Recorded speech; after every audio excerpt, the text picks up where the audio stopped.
since May, with the new aid distribution inside Gaza, 1,300 people have been killed, have been shot. And that number comes from where? Where are you getting your source? Well, it comes from the UN. And it comes from the Hamas Health Ministry, because independent journalists aren't allowed into Gaza to report. Hamas Health Ministry. You're relying on numbers by terrorists, and that's really part of the problem. How do we get independent numbers if journalists aren't allowed to independently go into Gaza and verify? Where else do we get the numbers from? Either from Israel or from the Hamas Health Ministry. Where else do we get our numbers?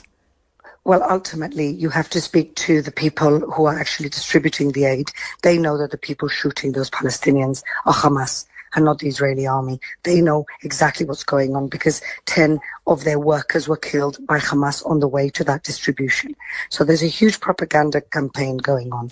The IDF has admitted there have been some mistakes, haven't there? And some Israeli soldiers have shot civilians. It's a war zone, but the majority of the deaths around the distribution centers are the responsibility of Hamas, because the people that do not want the distribution centers to work are Hamas, because they want to keep control of the food, because if they keep control of the food, they're still keeping control of Gaza, and they get money into their coffers because they resell the food. So there's a whole racket going on, and the world can continue to blame Israel, but ultimately the misery of the people of Gaza is the sole responsibility of Hamas, who started this war knowing what would happen. If we all want this to end, why don't they just release the hostages and it's all over?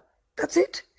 Why is the pressure on Israel and not Hamas, who all they have to do is release the hostages and it's all over? Why isn't the pressure on them?